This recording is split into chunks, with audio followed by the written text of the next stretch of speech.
Jawaabtana waxaa waaye sida tan. Vilken försäkring måste finnas för att en personbil ska få användas i trafiken? Vilken försäkring som måste finnas för att en personbil ska kunna användas i trafiken? Trafikförsäkring. Om man sant tahay.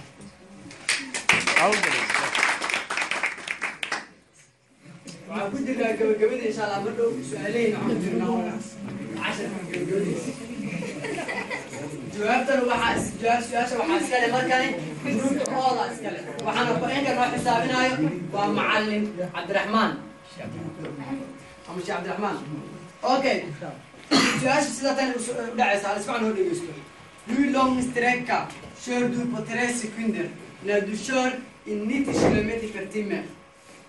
Förklaring behövs. Okej.